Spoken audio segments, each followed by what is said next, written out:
जय माँ भगवती, जय माँ दुर्गा। प्रिय भक्तजनों, स्वागत है आपका इस पावन कथा श्रवण में। आज हम सुनेंगे अश्विन मास महात्म्य के अध्याय 18 की पावन कथा, जिसमें स्वयं भगवान श्री रामचंद्र ने माता दुर्गा की उपासना करके नवरात्रि व्रत किया और उनकी कृपा से राक्षस राज रावण पर विजय प्राप्त की। यदि आपको ये कथा सुनकर अच्छा लगे तो कृपया वीडियो को लाइक करें, शेयर करें और चैनल को सब्सक्राइब करना ना भूलें, ताकि आप तक हर धार्मिक कथा समय पर पहुंचती रहे।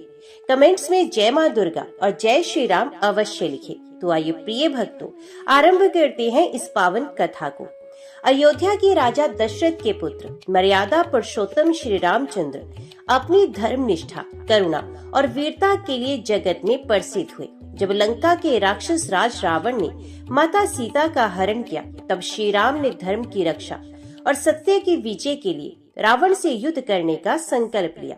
किंतु यह युद्ध सरल नहीं था। रावण अत्यंत बलशाली, शिव भक्त और मायावी था। उसके पास अपार शक्ति, असंख्य सेना और अनेक वरदान थे। श्री राम को ज्ञात था कि केवल अपने बल और पराक्रम से विजय प्राप्त करना कठिन होगा। अतः उन्होंने अपने हृदय में विचार किया, जिस शक्ति के बिना यह संसार गतिमान नहीं होता, वे आदि शक्ति माँ दुर्गा है। उन्हीं की कृपा से देवता और असुर विजय पराजय पाते रहते हैं। यदि उनकी कृपा मिल जाए तो असंभव भी संभव हो जाता है। यही सोचकर श्री राम ने अपने भाई लक्ष्मण, भक्त हनुमान और समस्त वानर सेना को बुलाकर कहा, भाइयों, रावण से युद्ध करने से पूर्व हमें आदि शक्ति भगवती दुर्गा की उपासना करनी होगी। अश्विन मास के शुक्ल पक्ष की प्रतिपदा से लेकर नवमी तक नवरात्रि का व्रत करके हम माता की आराधना करेंगे, तभी ये महायुद्ध हमें विजय दिलाएगा। वानर राज सुग्रीव ने कहा, प्रभु, आपने अति उत्तम निर्णय लिया है। माँ जगत जननी ही समस्त ब्रह्मांड की अधिष्ठात्री देवी हैं। उनके बिना कोई कार्य सिद्ध नहीं हो सकता। हनुमान जी ने विनम्रता से हाथ जोड़कर कहा, प्रभु, हम सब आपके आदेश अनुसार देवी की साधना करेंगे। आप संकल्प लीजिए, हम सब सामग्री एकत्रित करेंगे। अश्विन मास आया। श्री राम ने स्नान कर स्वच्छ वस्त्र धारण किए। उन्होंने संकल्प लिया, मैं मर्यादा पुरुषोत्तम राम रावण वध के लिए शक्ति की प्राप्ति हेतु अश्विन शुक्ल पक्ष की प्रतिपदा से नवमी तक नवरात्रि व्रत करूंगा, माता दुर्गा की आराधना करूंगा और विजय श्री की याचना करूंगा। वन वन से पुष्प, बेल पत्र, धूप, दीप, फल और नैवेद्य की सामग्री लाई गई। विशाल वेदी सजाई गई, उस पर कलश की स्थापना की गई और घट में जल भरकर आम्र पल्लव से ढका गया। उसके ऊपर नारियल रखा गया। श्री राम ने विधि पूर्वक देवी की मूर्ति स्थापित की। वानर सेना मंत्र उच्चारण करते हुए भजन गा रही थी। सबके हृदय में भक्ति और उत्साह भरा था। राम ने अपने कर कमलों से माँ दुर्गा का आवाहन किया, हे जगत जननी, आप आदि शक्ति हैं। ब्रह्मा, विष्णु और महेश तक आपकी आज्ञा के बिना कुछ कर नहीं सकते। देवगण भी आपकी शरण में रहते हैं। हे अम्बे, इस समय मैं आपकी शरण में आया हूँ। रावण जैसे बलवान राक्षस का संहार बिना आपके संभव नहीं। कृपया करके मुझे अपनी शक्ति प्रदान कीजिए। नवरात्रि के पहले दिन से श्री राम उपवास करने लगे। प्रतिदिन प्रातः स्नान करके वे दुर्गा स्तुति का पाठ करते। वे पुष्प, धूप, दीप और नैवेद्य चढ़ाते। दिन भर वे केवल फलाहार करते और रात भर जागरण करते हुए देवी का नाम स्मरण करते। वानर सेना भी उत्साह से भाग लेती। कहीं भजन कीर्तन हो रहा था, कहीं देवी के जयघोष गूंज रहे थे। वातावरण दिव्य और भक्तिमय हो गया था। लक्ष्मण ने प्रभु से कहा, भैया, आपने धर्म की मर्यादा स्थापित की है। राक्षसों का अंत निश्चित है। अब जब जगत जननी आपकी आराधना से प्रसन्न होंगी, तो यह विजय कोई रोक नहीं पाएगा। हनुमान ने उत्साह पूर्वक कहा, प्रभु, जब आप देवी का ध्यान करते हैं तो पूरा वातावरण पवित्र हो जाता है। मुझे विश्वास है कि माता दुर्गा शीघ्र ही प्रसन्न होकर आपको विजय का आशीर्वाद देंगी। जब 8वां दिन आया तो श्री राम ने विशेष पूजा का आयोजन किया। उन्होंने 108 कमल पुष्प एकत्रित किए और संकल्प किया कि प्रत्येक पुष्प से देवी को अर्पित कर स्तुति करूंगा। परंतु रावण की माया से एक कमल पुष्प कम हो गया। श्री राम ने देखा तो उनके मन में खेद हुआ। तभी उन्होंने सोचा, मेरे नाम का अर्थ ही है कमल नयन। यदि एक कमल कम है तो मैं अपनी एक आंख ही अर्पित कर दूंगा। श्री राम ने धनुष की नोक से अपनी आंख निकालने का प्रयास किया। तब देवी प्रकट हो गई। माता दुर्गा ने प्रकट होकर कहा, राम, तुम सच्चे भक्त हो। तुम्हारी भक्ति और त्याग से मैं अति प्रसन्न हूँ। तुम्हें अपनी शक्ति प्रदान करती हूँ। जाओ, रावण पर विजय प्राप्त करो। मेरी कृपा सदैव तुम्हारे साथ रहेगी। देवी ने श्री राम को चंद्रहास नामक दिव्य खड्ग और अपार शक्ति प्रदान की। राम ने प्रणाम करते हुए कहा, माँ, आपकी कृपा से ही धर्म की रक्षा होगी और रावण का अंत होगा। नवमी का दिन आया। श्री राम ने विधि पूर्वक महापूजा की। उन्होंने 9 कन्याओं को आमंत्रित करके उनका पूजन किया। उनके चरण धोकर उन्हें वस्त्र, फल और मिठाई अर्पित की। स्वयं प्रभु ने कन्याओं को भोजन परोसा और आशीर्वाद प्राप्त किया। उस समय वातावरण अद्भुत था। वानर सेना मंत्र उच्चारण कर रही थी। हनुमान जी बार बार जय मां अम्बे गौरी का घोष कर रहे थे। लक्ष्मण जी वेदी के समीप दीप प्रज्वलित कर रहे थे। श्री राम ने अपने मन में कहा, हे माता, यदि आप मुझ पर प्रसन्न हुई हैं, तो अब रावण का वध निश्चित है। आप ही इस धर्म युद्ध में मेरी सहायक बने। देवी ने आकाशवाणी की, राम, अब विलंब मत करो, समय आ गया है। मेरी शक्ति तुम्हारे साथ है। तुम निश्चय ही विजयश्री प्राप्त करोगे। नवरात्रि के समापन के बाद दशमी के दिन श्री राम ने रावण पर आक्रमण किया। ये दिन ही आगे चलकर विजयदशमी या दशहरा के नाम से प्रसिद्ध हुआ। वानर सेना के नगाड़े गूंजने लगे। आकाश में शंखनाद और रणभेरी बज उठी। समुद्र के किनारे खड़े वानर सैनिक गर्जन कर रहे थे। उनकी गर्जना से पृथ्वी हिल रही थी। लक्ष्मण, सुग्रीव, अंगद, जामवंत, नल, नील सब वीरों ने अपने अपने शस्त्र संभाले। हनुमान ने गर्जना करते हुए पर्वत उठा लिया। लंका की ओर से रावण की सेना भी सज धज कर आ गई। असंख्य राक्षसों ने भयानक शस्त्र उठाए और जोर जोर से हुंकार किया। युद्ध भूमि में उतरने से पहले श्री राम ने हाथ जोड़कर प्रार्थना की, हे जगत जननी, हे आदि शक्ति, आपका स्मरण करके मैं इस धर्म युद्ध में उतर रहा हूँ। मुझे विश्वास है कि आपकी कृपा से अधर्म का नाश और धर्म की विजय होगी। हनुमान जी पास ही खड़े थे और उन्होंने कहा, प्रभु, आपकी भक्ति और शक्ति के आगे ये रावण क्या है। आप केवल एक बाण छोड़े, पूरा लंका ध्वस्त हो जाएगा। श्री राम ने मुस्कुराते हुए कहा, हनुमान, हमें धर्म की मर्यादा रखनी है। युद्ध करना ही होगा ताकि संसार को शिक्षा मिले कि अधर्म चाहे कितना ही बलशाली क्यों ना हो, अंततः धर्म की ही विजय होती है। युद्ध आरंभ हुआ। वानर सेना और राक्षस सेना भिड़ गई। कहीं गदा चल रही थी, कहीं भाले चमक रहे थे, कहीं बाणों की वर्षा हो रही थी। वानरों की गर्जना और राक्षसों की चित्कार से चारों ओर कोलाहल मच गया। लक्ष्मण ने इंद्रजीत, मेघनाद को ललकारा। दोनों में घोर युद्ध हुआ। सुग्रीव ने कुंभकर्ण से भिड़कर अद्भुत पराक्रम दिखाया। हनुमान ने असंख्य राक्षसों को परास्त कर दिया। रावण का भाई कुंभकर्ण युद्ध भूमि में आया। ये पर्वत के समान विशाल और अत्यंत बलशाली था। उसने वानर सेना में भयानक हाहाकार मचा दिया। असंख्य वानरों को पकड़कर मुंह में डालने लगा। वानरों में भय फैल गया। तब श्री राम आगे बढ़े। उन्होंने अपने धनुष पर प्रत्यंचा चढ़ाई और अग्नि बाण छोड़ा। वही बाण कुंभकर्ण के हृदय में लगा और वे पर्वत की भांति धरती पर गिर पड़ा। वानर सेना ने जय श्री राम के नारे लगाए। वातावरण गूंज उठा। रावण का पुत्र मेघनाद, जो इंद्रजीत कहलाता था, अपार मायावी शक्ति रखता था। उसने युद्ध में बार बार अदृश्य होकर आक्रमण किया। उसके बाणों से लक्ष्मण घायल हो गए और वे मूर्छित होकर गिर पड़े। श्री राम का हृदय दुख से भर गया। उन्होंने विलाप किया, हे लक्ष्मण, तुम्हारे बिना मेरा जीवन अधूरा है। यदि तुम ना उठे तो मैं भी धनुष छोड़ दूंगा। तभी हनुमान को संजीवनी लाने का आदेश मिला। वे गगन में उड़कर हिमालय पहुँचे और पूरा पर्वत ही उठा लाए। लक्ष्मण स्वस्थ हुए। फिर उन्होंने मेघनाद का सामना किया। तीव्र युद्ध के बाद लक्ष्मण ने मेघनाद का वध कर दिया। वानर सेना ने आनंद से जय घोष किया। अपने भाई और पुत्र के मारे जाने पर रावण क्रोधित हो गया। उसने युद्ध भूमि में प्रवेश किया। उसका स्वरूप अत्यंत भयानक था। 10 सिर और 20 भुजाएं शस्त्रों से सुसज्जित थी। रावण ने श्री राम को ललकारा, राम, तूने मेरे भाइयों और पुत्र का वध कर दिया। अब मैं स्वयं तेरा अंत करूंगा। श्री राम ने शांत स्वर में कहा, रावण, तेरा अंत निश्चित है। तूने माता सीता का हरण करके अधर्म किया है। अब धर्म की रक्षा के लिए तुझे मरना ही होगा। युद्ध भूमि में अब केवल 2 ही महारथी शेष थे। एक और धर्म के अवतार मर्यादा पुरुषोत्तम श्री राम और दूसरी ओर अधर्म का प्रतीक अहंकारी राक्षस राज रावण। चारों दिशाओं में सन्नाटा छा गया।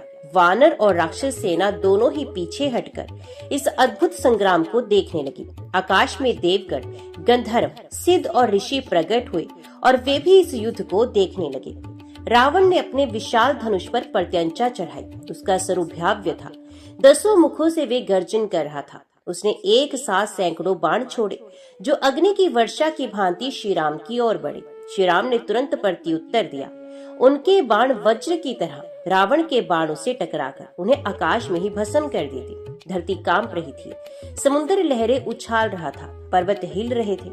युद्ध के मध्य श्री राम ने मन ही मन माता दुर्गा का स्मरण किया। हे जगत जननी, यदि आपने मुझे विजय श्री का आशीर्वाद दिया है तो मेरे बाण अधर्म का नाश करे। आदि शक्ति, मुझे स्मरण है, मैंने अश्विन मास की नवरात्रि में आपका व्रत किया था। अब समय आ गया है कि आपके आशीर्वाद से रावण का अंत हो। देवी की वाणी आकाश से गूंजी। राम, तुम्हारा संकल्प धर्म के लिए है।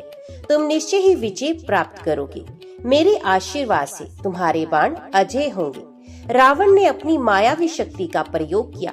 कभी वे 10 सूर्य के समान प्रकाशमान हो जाता, कभी आकाश में विलीन हो जाता, कभी वे 100 रथों में विभक्त होकर प्रकट होता, तो कभी पर्वत सा विशाल हो जाता। वानर सेना भयभीत हो गई, लेकिन श्री राम ने शांत भाव से कहा, माया केवल उस पर प्रभाव डालती है जो सत्य से विमुख हो। मैं सत्य और धर्म का पालन करता हूँ। रावण की माया मेरे आगे असफल होगी। श्री राम ने दिव्य ब्रह्मास्त्र का संधान किया। उसकी तेजस्ता से रावण की सारी माया भस्म हो गई। रावण और राम आमने सामने आ गए। उनके बाणों की टकराहट से आकाश में अग्नि शिखाएं उठ रही थी। धरती पर गड्ढे पड़ रहे थे, पर्वत टूट रहे थे। रावण ने एक शक्तिशाली शूल छोड़ा। ये शूल वज्र की भांति आकाश चीरता हुआ आया, लेकिन श्री राम ने तुरंत अपना बाण चलाया और शूल को नष्ट कर दिया। अब रावण ने अपना दिव्य सर्पास्त्र छोड़ा। उससे असंख्य नाग उत्पन्न होकर श्री राम को जकड़ने लगे, किंतु राम ने गरुड़ अस्त्र चलाया। गरुड़ प्रकट होकर नागों को भगा ले गए। जब युद्ध लंबा खींचने लगा तो देवताओं ने आकाश से प्रार्थना की कि हे राम, आप ही परम विष्णु हैं, आप ही धर्म के रक्षक हैं। रावण का वध अब अवश्य करें। संसार आपकी विजय की प्रतीक्षा कर रहा है। विष्णु के वाहन गरुड़ ने भी आकर श्री राम को प्रणाम किया और कहा, प्रभु, अब समय आ गया है। रावण के अंत से ही धर्म की स्थापना होगी। श्री राम ने अपने धनुष पर ब्रह्मास्त्र चढ़ाया। उन्होंने आकाश की ओर दृष्टि उठाकर माता दुर्गा और भगवान महादेव का स्मरण किया। फिर उन्होंने घोषणा की, हे रावण, तेरा अंत निकट है। यह बाण तेरे अहंकार को भस्म कर देगा। उन्होंने प्रत्यंचा खींची और दिव्य बाण छोड़ा। वह बाण अग्नि के समान जलता हुआ रावण के हृदय में प्रवेश कर गया। रावण की गर्जना बंद हो गई। उसके 10 मुख एक साथ चित्कार कर उठे। उसका विशाल शरीर पर्वत के समान धरती पर गिर पड़ा। चारों ओर जय श्री राम के नारे गूंज उठे। वानर सेना नाचने लगी। देवगण पुष्प वृष्टि करने लगे। आकाश से माता दुर्गा की वाणी गूंजी, राम, तुमने धर्म की स्थापना की है। तुम्हारे इस नवरात्रि व्रत और मेरी उपासना के कारण ही विजय श्री तुम्हें प्राप्त हुई है। यह दिन विजय दशमी कहलाएगा और युगों युगों तक लोग इसे धर्म की विजय के रूप में मनाएंगे। श्री राम ने विनम्रता से हाथ जोड़कर कहा, माँ, यह आपकी कृपा है। यदि आपने मुझे शक्ति ना दी होती तो ये संभव ना होता। वानर और भालू आनंदित होकर श्री राम का जय घोष करने लगे। लक्ष्मण ने भाई को गले से लगाया। हनुमान जी ने चरणों में सर रखकर कहा, प्रभु, यह सब आपकी भक्ति और माता दुर्गा की कृपा का प्रताप है। देवताओं ने आशीर्वाद दिया। वायुदेव ने कहा, राम, आज से यह दिन विजयदशमी कहलाएगा। लोग नवरात्रि में माता दुर्गा की आराधना करेंगे और दशमी को विजय का पर्व मनाएंगे। इस प्रकार अश्विन मास के शुक्ल पक्ष में श्री राम ने नवरात्रि व्रत और देवी दुर्गा की आराधना की। देवी की कृपा से उन्होंने रावण जैसे बलवान राक्षस का वध किया। ये कथा हमें सिखाती है कि धर्म के लिए किया गया प्रयास कभी व्यर्थ नहीं जाता। अहंकार चाहे कितना भी बड़ा हो, अंत में नष्ट हो जाता है और जो श्रद्धा से माता दुर्गा की आराधना करता है उसे जीवन में विजय अवश्य मिलती है। युद्ध भूमि अब शांत हो चुकी थी। जहाँ कुछ ही क्षण पहले बाणों की गर्जना, नगाड़ों की गड़गड़ाहट और रावण की चित्कार गूंज रही थी, वहाँ अब केवल जय श्री राम की ध्वनि भर गई थी। रावण का विशाल शरीर धरती पर गिरा पड़ा था। उसके 10 मुख अब मौन हो चुके थे। उसका अभिमान, उसकी शक्ति, उसका अहंकार सब मिट चुका था। वानर सेना उल्लास में नाच उठी। देवताओं ने आकाश से पुष्प वृष्टि की। ऋषि मुनि प्रसन्न होकर राम की स्तुति करने लगे। श्री राम ने रावण के भाई विभीषण को लंका का राजा घोषित किया और उन्होंने कहा, विभीषण, तुम धर्मात्मा हो। रावण के दोषपूर्ण आचरण से तुम सदैव दुखी रहते थे। अब तुम्हारे हाथों में लंका की बागडोर होगी। तुम सत्य, धर्म और न्याय से राज्य चलाओ। विभीषण ने विनम्रता से कहा, प्रभु, ये आपका आशीर्वाद है।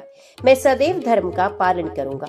वानर और राक्षस दोनों ने मिलकर विभीषण को गद्दी पर बैठाया। लंका में मंगल गीत गाए जाने लगे।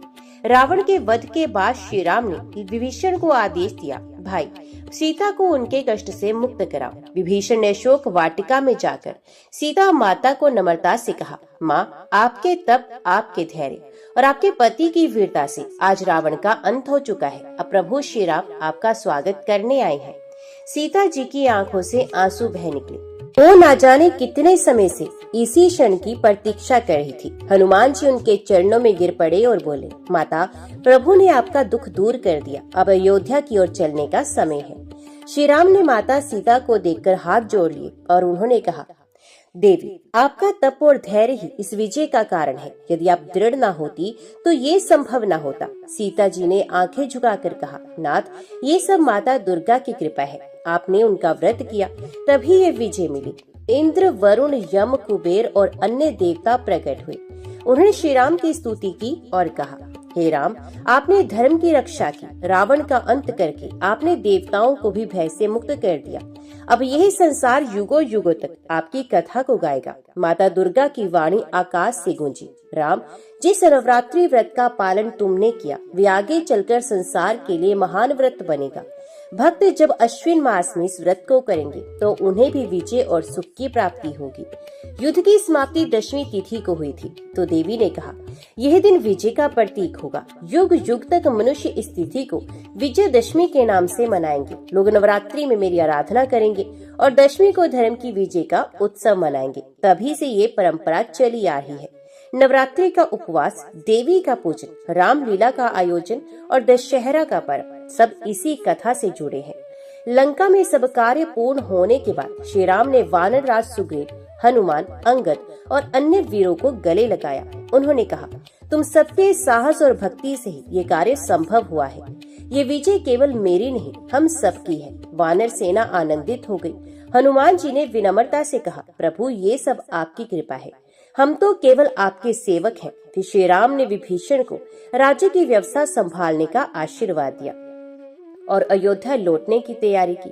अयोध्या नगरी में यह समाचार पहुंचा कि श्री राम ने रावण का वध कर दिया और सीता को मुक्त करा दिया। पूरी अयोध्या आनंद से झूम उठी। गली गली दीप जलाए गए, घर घर फूलों से सजाए गए। भरत जी, जो नंदी ग्राम में राम की चरण पादुका रखकर वनवास की अवधि पूरी कर रहे थे, अत्यंत प्रसन्न हुए। उन्होंने नगरवासियों से कहा, अब हमारे प्रभु लौटने वाले हैं, हम सब मिलकर उनका स्वागत करेंगे। अयोध्या लौटते समय श्री राम ने अपने भाई लक्ष्मण और भक्त हनुमान को समझाया, भाइयों, ये विजय केवल हमारे शस्त्रों से नहीं मिली। इसका मूल कारण है अश्विन मास के नवरात्रि में किया गया माता दुर्गा का व्रत। युगों युगों तक जो मनुष्य श्रद्धा और भक्ति से इस व्रत को करेंगे, उन्हें हर संकट से मुक्ति मिलेगी। वे अपने जीवन में विजय, सुख और धर्म की रक्षा कर पाएंगे। हनुमान जी ने कहा, प्रभु, मैं भी प्रतिज्ञा करता हूँ कि नवरात्रि में मैं सदैव माता की आराधना करूंगा। लक्ष्मण ने भी प्रणाम करते हुए कहा, भैया, यह व्रत हम सबके जीवन का पथ प्रदर्शक बनेगा। इस प्रकार अश्विन मास की नवरात्रि का व्रत, जिसे स्वयं मर्यादा पुरुषोत्तम श्री राम ने किया, धर्म की विजय का कारण बना। आज भी जब हम नवरात्रि मनाते हैं तो यह केवल उपवास नहीं, बल्कि धर्म, संयम और शक्ति की साधना है। ये कथा हमें सिखाती है कि नवरात्रि में देवी की उपासना से असंभव भी संभव हो जाता है। धर्म की राह कठिन हो सकती है, परंतु विजय निश्चित है। और माता दुर्गा की कृपा से ही जीवन में सभी संकट दूर होते हैं। जय मां भगवती, जय मां दुर्गा। नवरात्रि के तीसरे दिन माता दुर्गा के चंद्र घंटा स्वरूप की पूजा की जाती है। माता रानी के मस्तक पर अर्ध चंद्र के आकार की स्वर्ण घंटी सुशोभित रहती है, जिस कारण इन्हें चंद्र घंटा कहा जाता है। माँ का यह स्वरूप अत्यंत करुणामय और भक्तों के लिए कल्याणकारी है, परंतु राक्षसों और अधर्मियों के लिए भयंकर और विनाशकारी। माता चंद्र घंटा के 10 हाथ हैं। वे विभिन्न अस्त्र शस्त्र धारण करती हैं और अपने भक्तों की रक्षा करती हैं। माँ का वाहन सिंह है, जो शक्ति और वीरता का प्रतीक है। इनकी आराधना से भक्त के जीवन से भय, शोक, असुरक्षा और दुर्भाग्य का नाश होता है। माँ का नाम स्मरण करने मात्र से ही शत्रुओं का नाश होता है और हृदय में शांति का संचार होता है। बहुत प्राचीन काल की बात है। उत्तर दिशा में एक विशाल और समृद्ध राज्य था, जिसका नाम था विशालपुरी। यहाँ के राजा विक्रांत सेन धर्मात्मा, प्रजा वत्सल और न्याय प्रिय थे। उनके राज्य में हर और सुख समृद्धि थी। प्रजा प्रसन्न थी। खेतों में अनाज लहलहा रहा था। नगर में वैभव की कोई कमी नहीं थी, परंतु राजा के हृदय में एक गहरी पीड़ा थी। उनके कोई संतान नहीं थी। राजा और रानी ने अनेक व्रत, पूजन, यज्ञ और दान किए, परंतु संतान सुख उनसे दूर रहा। इसी बीच राज्य की सीमा पर एक दैत्य उत्पन्न हुआ, जिसका नाम था धूम्रासुर। वे अत्याचारी और निर्दयी था। धीरे धीरे उसने आसपास के राज्य को अपने वश में करना शुरू कर दिया। राजा विक्रांत सेन के मंत्री और सैनिकों ने राजा को चेतावनी दी, महाराज, यही दैत्य दिन प्रतिदिन शक्तिशाली होता जा रहा है। यदि इसे अभी नहीं रोका गया तो शीघ्र ही ये हमारे राज्य पर भी आक्रमण करेगा। राजा ने गंभीर होकर कहा, देवताओं और माता दुर्गा की कृपा रही तो हम अपने राज्य और प्रजा की रक्षा अवश्य करेंगे। किंतु भीतर ही भीतर राजा चिंतित थे। संतान का सुख ना होना, राज्य पर संकट का मंडराना और प्रजा के भविष्य की चिंता उनके लिए अत्यंत कष्टकारी थी। राजा विक्रांत सेन और रानी सुमित्रा अब दिन रात चिंता में डूबे रहते। एक और संतान सुख का अभाव, दूसरी ओर राक्षस का बढ़ता हुआ आतंक। एक दिन राजा ने अपने गुरुजी और दरबार के आचार्य को बुलाया और कहा, गुरुदेव, हमने जीवन में कभी अधर्म का मार्ग नहीं अपनाया, प्रजा के हित के लिए सदैव न्याय का पालन किया है, फिर भी हमें संतान सुख की प्राप्ति नहीं हुई और अब यह दैत्य राज्य पर संकट बनकर मंडरा रहा है।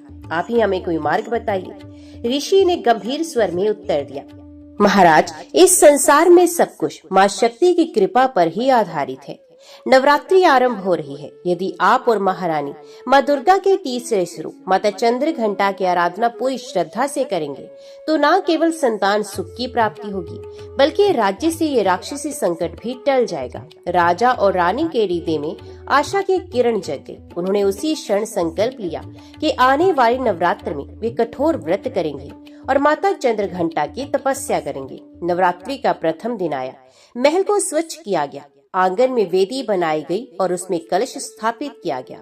राजा और रानी ने स्नान करके पीले वस्त्र धारण किए और माता को प्रणाम करके व्रत का संकल्प लिया। हे मां चंद्र घंटा, हम आपके शरणागत हैं।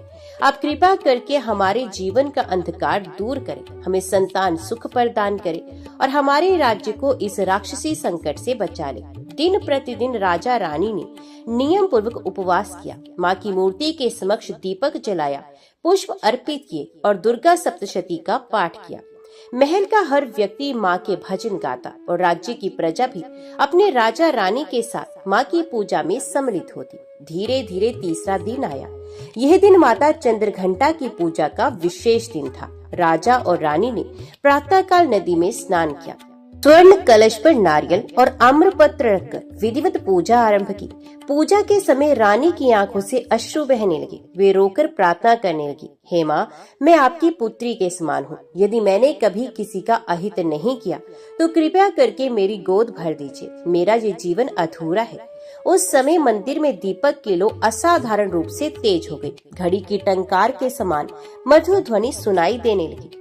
राजा रानी विस्मय से इधर उधर देखने लगे। तभी उन्होंने अनुभव किया कि मंदिर के मध्य एक दिव्य आभा प्रकट हो रही है। यह आभा धीरे धीरे तेजस्विनी स्त्री का रूप लेने लगी। सिंह पर आरूढ़ स्वर्णमयी आभा से युक्त 10 भुजाओं वाली, मस्तक पर अर्धचंद्र युक्त घंटा धारण की माता चंद्र घंटा प्रकट हो गई।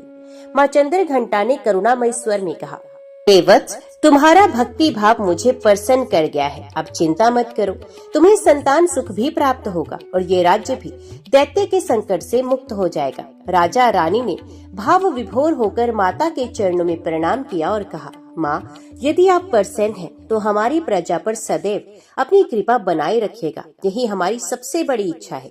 माता ने आशीर्वाद देते हुए कहा, वत्स, तीसरे नवरात्र का यह व्रत करने से तुम्हें एक पराक्रमी पुत्र की प्राप्ति होगी और जब समय आएगा तो मैं स्वयं प्रकट होकर तुम्हारे राज्य को दुष्ट राक्षस से मुक्त करूंगी। इतना कहकर माता रानी अंतर ध्यान हो गई।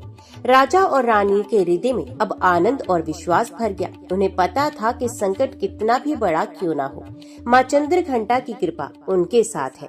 राजा विक्रांत सेन और रानी सुमित्रा को माँ चंद्रघंटा का आशीर्वाद मिल चुका था, लेकिन समय बीतने के साथ साथ दैत्य का आतंक बढ़ता ही गया। वे विशाल शरीर वाला, भयानक नेत्रों से युक्त और अत्यंत अहंकारी था। उसने तप करके असुरों के गुरु शुक्राचार्य से कई वरदान प्राप्त किए थे। उस राक्षस ने सबसे पहले पड़ोसी छोटे छोटे राज्यों पर आक्रमण शुरू कर दिया। गांव को जलाना, किसानों की फसल लूटना और मासूम स्त्री बच्चों को कष्ट देना उसका रोज का काम हो गया। जहाँ से भी उसकी सेना गुजरती, वहाँ बस भय और चीख पुकार रह जाती। धीरे धीरे उसके अत्याचार की चर्चा विशालपुरी तक भी पहुँच गई। प्रजा घबराने लगी और सैनिक भी युद्ध की तैयारी में लगे। एक दिन राक्षस ने राजा विक्रांत सेन के दरबार में अपना दूत भेजा। दूत ने आकर गर्वपूर्ण स्वर में कहा, राजा विक्रांत सेन, हमारे स्वामी धूम्रासुर ने समस्त दिशाओं को अपने अधीन कर लिया है। अब तुम्हें भी आदेश है कि अपना राज्य और संपूर्ण संपत्ति हमारे स्वामी को अर्पित कर दो, अन्यथा तुम्हारा राज्य युद्ध की अग्नि में भस्म हो जाएगा। ये सुनकर दरबार में सन्नाटा छा गया। राजा विक्रांत सेन ने दृढ़ स्वर में उत्तर दिया, दूत, जाकर अपने स्वामी से कह देना कि विशालपुरी धर्म और न्याय का राज्य है। हम अधर्म और अन्याय के आगे कभी झुक नहीं सकते। यदि धूम्रासुर युद्ध चाहता है तो उसे हमारे पराक्रम का सामना करना होगा। दूत क्रोधित होकर चला गया और युद्ध की घोषणा निश्चित हो गई। जैसे ये समाचार फैला, प्रजा भयभीत हो गई। नगर की गलियों में माताएं अपने बच्चों को छिपाने लगी। व्यापारी अपनी दुकानों से सामान समेटने लगे। हर ओर चिंता और घबराहट फैल गई। किंतु राजा और रानी ने जनता को आश्वस्त करते हुए कहा, भय मत करो, ये भूमि माता दुर्गा की है। उन्होंने हमें आशीर्वाद दिया है, जब माँ चंद्रघंटा स्वयं हमारे साथ है तो कोई भी राक्षस हमें पराजित नहीं कर सकता। राजा की वाणी से लोगों में थोड़ी आशा जागी। उधर धूम्रासुर ने अपनी दैत्य सेना को संगठित किया। हजारों रथ, लाखों पैदल सैनिक, राक्षस योद्धा और अग्नि वर्षा करने वाले अस्त्र शस्त्र से लैस सेना ने विशालपुरी की ओर कूच किया। रात दिन मार्च करते हुए वे राजधानी के निकट पहुँच गए। उनका रूप भयानक था। कोई आग उगलता, कोई पत्थर के समान कठोर शरीर वाला, कोई रक्त पीता और कोई पशुओं को निगलता जाता। उनकी हुंकार से धरती कांप उठती। जब दैत्य सेना की आहट राजधानी तक पहुंची तो राजा विक्रांत सेन ने अपने सैनिकों को संबोधित किया, वीर योद्धाओं, आज का युद्ध केवल राज्य की रक्षा का नहीं बल्कि धर्म और अधर्म का युद्ध है। यदि हम माँ दुर्गा की शरण लेकर युद्ध करेंगे तो निश्चित ही विजय हमारी होगी। राजा ने रणभेरी बजवाई और पूरा नगर माँ चंद्रघंटा के जय घोष से गूंज उठा। जय माँ चंद्रघंटा, जय माँ दुर्गा।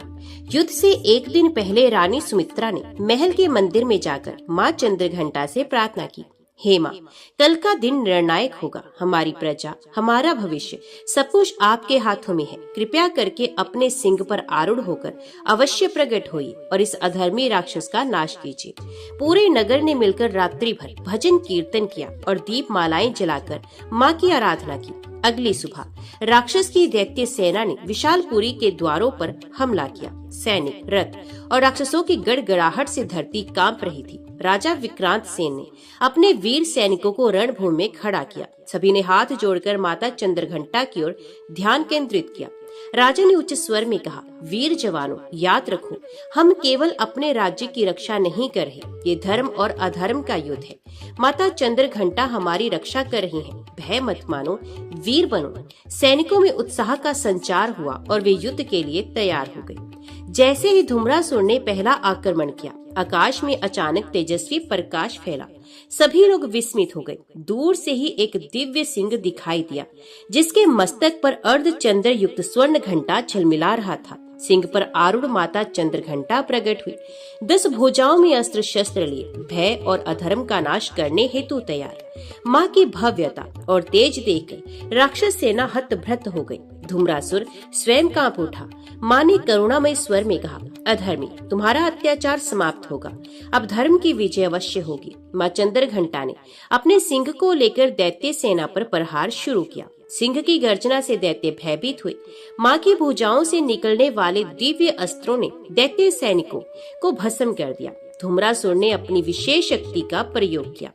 वह अग्नि, वज्र और अंधकार की आभा उत्पन्न कर रहा था, लेकिन माँ चंद्रघंटा ने अपनी दिव्य घंटी बजाई और उस अंधकार को दूर कर दिया। राजा विक्रांत सेन और उनके सैनिक भी माता के आशीर्वाद से अद्वितीय वीरता दिखाने लगे। सिंहासन पर बैठे माता की कृपा से उनके धनुष और तलवारें असाधारण शक्ति प्राप्त कर गई। रणभूमि में राजा और सैनिक प्रार्थना करते हुए बोले, जय माँ चंद्रघंटा, आपकी कृपा से ही हम पराक्रम दिखा रहे हैं। माँ ने अपने भक्तों पर करुणा दृष्टि डाली। सभी घायल सैनिक तुरंत स्वस्थ हो गए। भीषण युद्ध में भी वीरों का मन स्थिर और आश्वस्त रहा। माँ की कृपा से संपूर्ण राज्य में विजय की उम्मीद जाग गई। माँ चंद्रघंटा के दिव्य प्रकट होने और रणभूमि में युद्ध के कुछ समय के पश्चात धूम्रासुर की सेना में भय और हाहाकार फैल गया।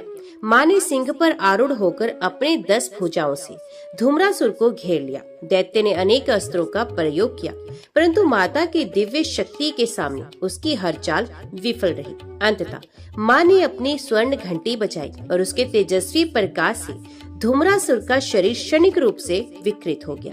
राजा विक्रांत सेन ने अपने वीर सैनिकों के साथ मिलकर धूम्रासुर पर प्रहार किया और उसे पराजित कर दिया।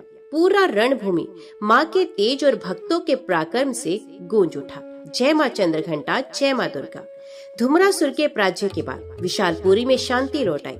राजा विक्रांत सेन और रानी सुमित्रा ने पूरे नगर में जाकर प्रजा की रक्षा और सुख शांति का आश्वासन दिया। सभी ने मिलकर माँ चंद्रघंटा के मंदिर में दीपक जलाए और भव्य भजन कीर्तन किया। सभी लोग माता की कृपा से सुरक्षित महसूस करने लगे। राज्य में फिर से समृद्धि और खुशहाली फैल गई। माँ चंद्रघंटा ने राजा और रानी को संतान का वरदान भी दिया। कुछ ही समय के बाद रानी सुमित्रा के गर्भ से एक तेजस्वी पुत्र जन्मा, जो भविष्य में धर्म और न्याय का आदर्श बनेगा। राजा और रानी ने पूरे नगर में माता का धन्यवाद करते हुए भव्य उत्सव मनाया।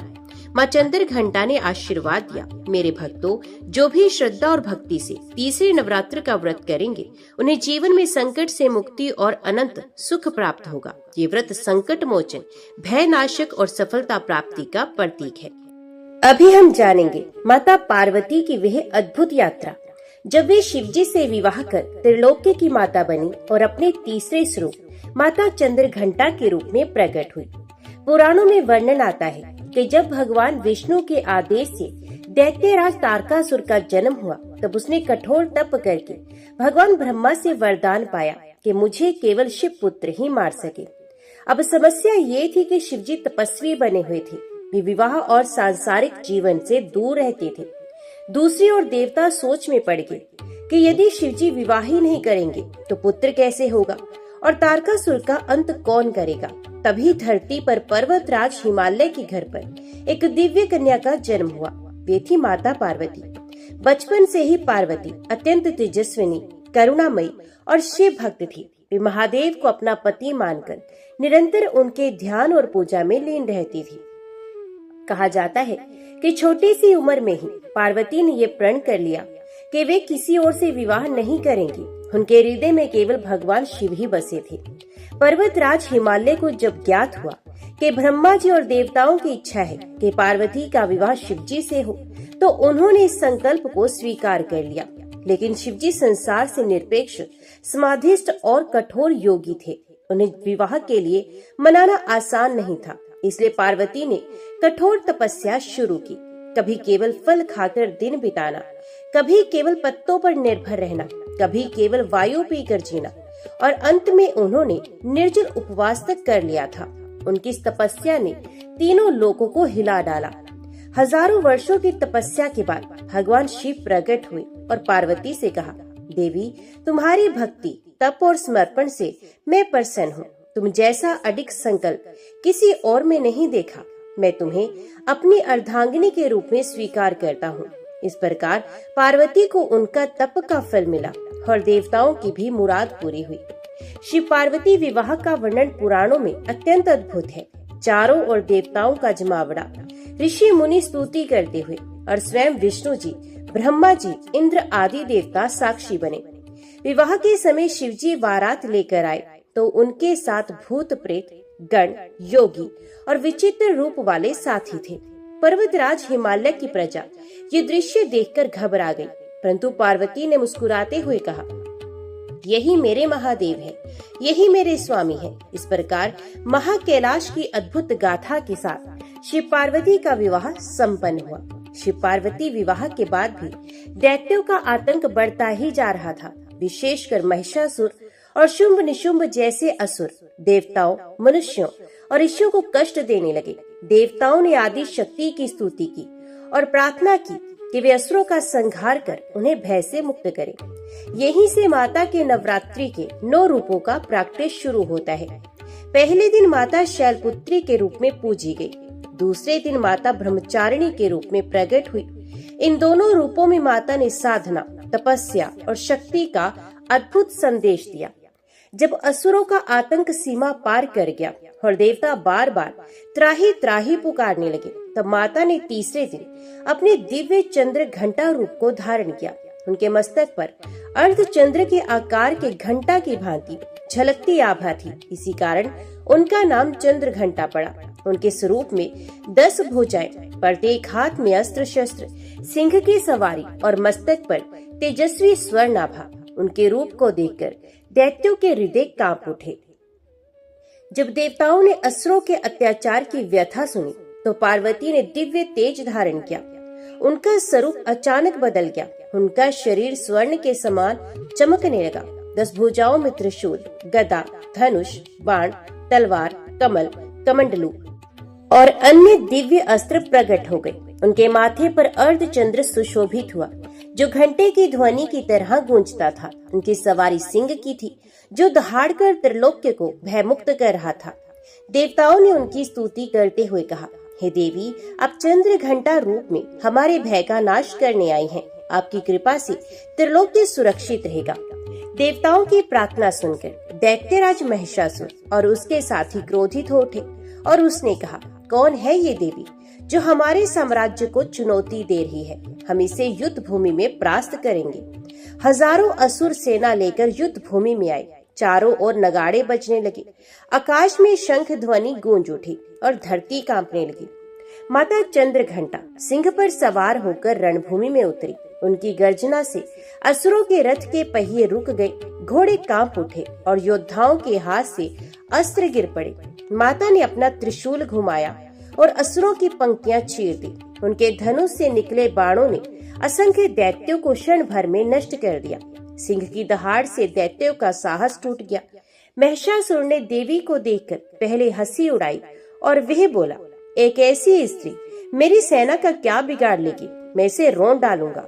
लेकिन जब उसने देखा कि उसकी लाखों सेना क्षण भर में नष्ट हो रही है, तो वे स्वयं रणभूमि में उतरा। महिषासुर ने कभी हाथी का रूप, कभी शेर का रूप, तो कभी महाबैल का रूप धारण किया। माता ने हर बार उसका सामना किया और उसे परास्त कर दिया। उनके मस्तक पर स्थित चंद्रघंटा से एक गगन भेदी ध्वनि उठी, जिसने असुरों के हृदय में भय उत्पन्न किया। देवताओं ने आकाश से पुष्प वृष्टि की। इंद्र ने कहा, हे माता, आपने हमें असुरों के आतंक से मुक्त किया। आपकी यही लीला युगों युगों तक याद की जाएगी। ब्रह्मा, विष्णु और महादेव ने भी माता की स्तुति की। विष्णु जी ने कहा, आपकी कृपा से धर्म की रक्षा हुई है। ये रूप वास्तव में अद्भुत है।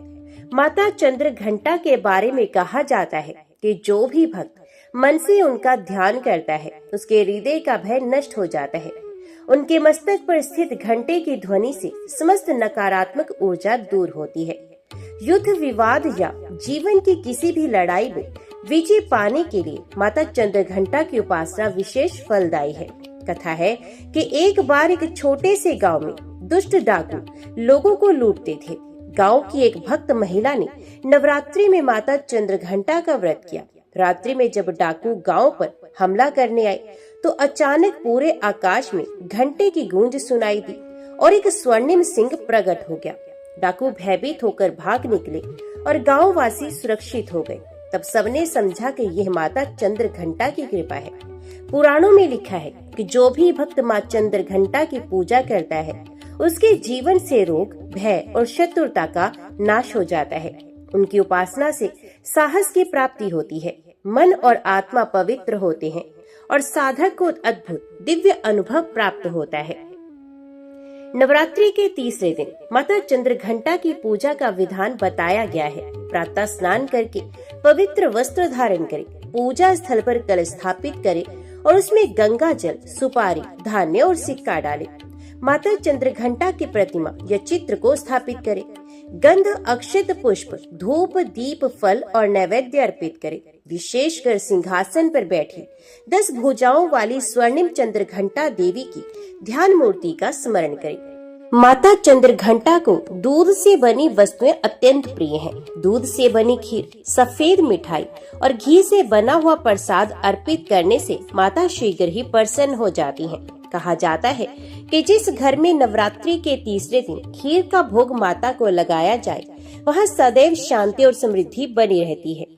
पुराने समय में एक राज्य का सैनिक युद्ध में जाने से पहले रोज माता चंद्रघंटा की पूजा करता था। एक बार युद्ध में उसका सामना शत्रु की विशाल सेना से हुआ। उसके पास ना तो पर्याप्त हथियार थे और ना ही साथ में कोई साथी, लेकिन उसने आंखें बंद कर माता चंद्रघंटा का ध्यान किया। अचानक उसे अनुभव हुआ कि उसके पीछे एक सिंह दहाड़ रहा है और उसके हाथ अपने आप शक्तिशाली बन गए हैं। उसने अकेले ही शत्रु सेना को पराजित किया। वापस आने पर उसने कहा, यह मेरी शक्ति नहीं थी, ये तो माता चंद्रघंटा की कृपा थी। एक गरीब ब्राह्मण था जिसकी बेटी विवाह योग्य थी, लेकिन गरीबी के कारण कोई वर राजी नहीं होता था। उसने नवरात्रि के तीसरे दिन माता चंद्रघंटा का व्रत रखा और भक्ति भाव से पूजा की। कहते हैं उसी रात उसके घर में एक समृद्ध व्यापारी आया जो विवाह के लिए अपने पुत्र वधू ढूंढ रहा था। उसे ब्राह्मण की बेटी पसंद आ गई और उसी के साथ विवाह निश्चित हुआ। ब्राह्मण ने कहा, यह सब माता चंद्रघंटा की अनुकंपा है जिन्होंने मेरे घर की गरीबी और चिंता को दूर कर दिया। एक गांव का किसान अपने खेत में हल चला रहा था। अचानक उसे लगा कि जंगल से शेर उसकी ओर दौड़ कर आ रहा है। ये भय से कांप गया और तुरंत माता चंद्रघंटा का नाम जपने लगा। कहा जाता है कि तभी खेत में एक अद्भुत स्वरूप प्रकट हुआ, सिंह पर सवार स्वर्णिम माता। वास्तविक शेर वहीं रुक गया और जंगल की ओर भाग गया। किसान नतमस्तक होकर बोला, माता, आपने मुझे जीवन दान दिया, अब मैं हर वर्ष नवरात्रि में आपका व्रत करूंगा। उनकी पूजा से साधक के हृदय से भय दूर होता है। जो लोग मानसिक अशांति से पीड़ित हैं, उनके लिए यह रूप वरदान है। व्यापार, नौकरी और जीवन के कठिनाइयों में सफलता दिलाने के लिए माता चंद्रघंटा का ध्यान अनिवार्य माना गया है। उनके मस्तक के घंटा से निकलने वाली ध्वनि साधक की आत्मा को जागृत करती है। माता पार्वती से लेकर माता चंद्रघंटा तक की कथा हमें ये संदेश देती है कि भक्ति और तपस्या से असंभव भी संभव हो जाता है। साहस और निर्भयता केवल माता की कृपा से आती है। जो भक्त सच्चे मन से माता को पुकारता है वह कभी संकट में अकेला नहीं पड़ता। तो प्रिय भक्त जनों, ये थी माता पार्वती से माता चंद्रघंटा बनने तक की विस्तृत कथा। अगर आपको ये वीडियो पसंद आई हो तो कृपया लाइक, कमेंट और शेयर जरूर करें और चैनल को सब्सक्राइब करके माता की कृपा का हिस्सा बने। कमेंट में जरूर लिखें जय माता दी। तो मिलते हैं अगली कथा के साथ। तब तक के लिए जय माँ चंद्रघंटा।